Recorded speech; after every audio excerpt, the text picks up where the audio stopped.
Hello, welcome to this drum lesson for History Stranglers by the Bronx.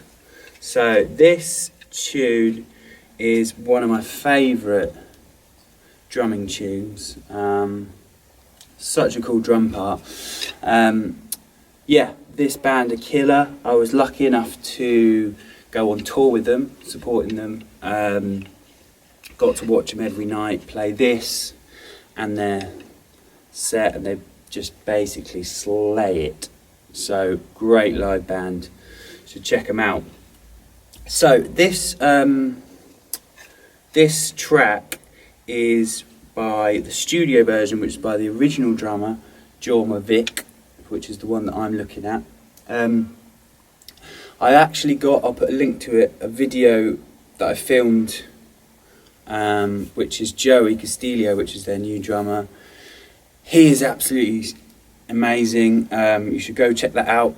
It's really interesting to sort of see the different versions, the studio version and then how he plays it live, which is essentially the same, but he's just got this energy, and this his sort of version is really cool and interesting as well. So I'm going from the studio version. So yeah, let's jump straight into this.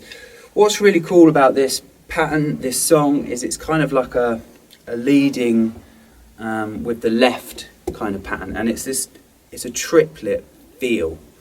So we're still hitting our backbeats on 2 and 4. This is kind of the main riff section. I'm going to really break it down to its sort of bare bones. There's loads of detail on this track, but let's just work out the bare bones of it. So it's basically this kind of thing.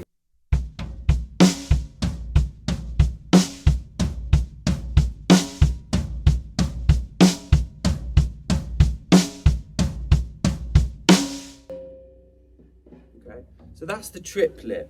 That's the triplet feel. So that's what the left hand is doing. And then the right hand is just playing this quarter note on the crash, or in this riff section. So that lands on the kick and then the backbeat, obviously. So that's like this.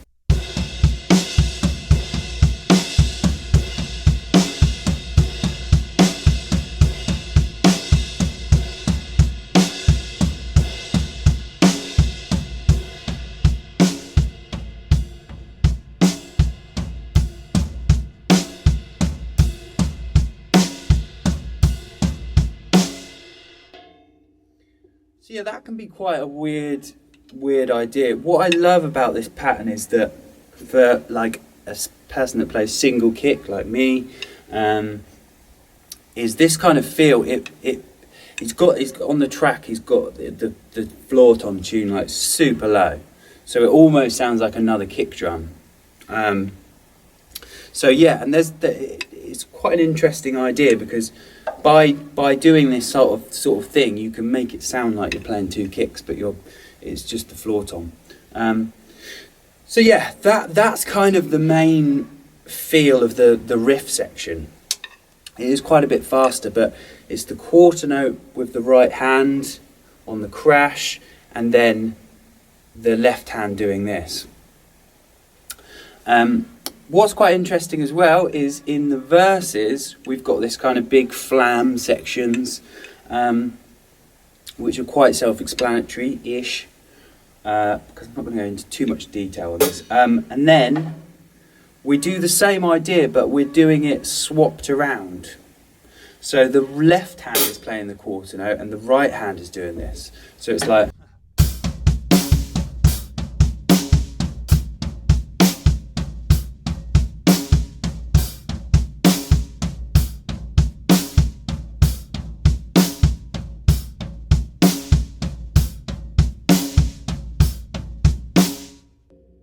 It's exactly the same idea, but we're just doing it, left hand is doing the lead, and the right hand is doing the triplet between the floor and the snare drum.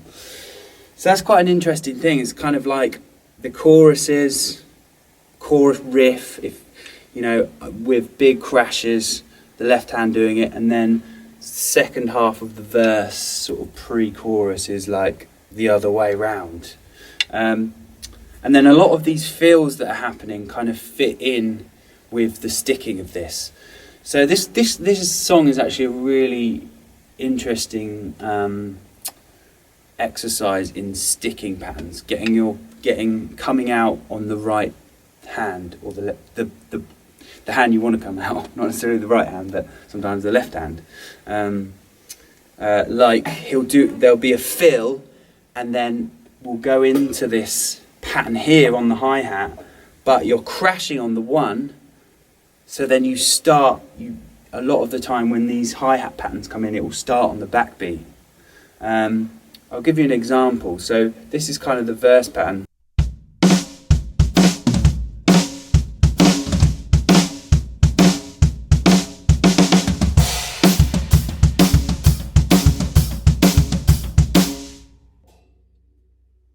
Okay, so it's like the fill, then the crash here was on the one. So you start the left hand lead with the backbeat. So that kind of thing. So it's quite a mathematical song. This. Yeah, there's a few other bits, but really that's kind of the main kind of idea in this song. So I hope that was interesting. Check out that Joey video of them playing it live, because that's interesting to see how he plays it, and my drum cover, which is the studio version. So yeah, have a listen to those. All right, nice one. Thank you. See you soon.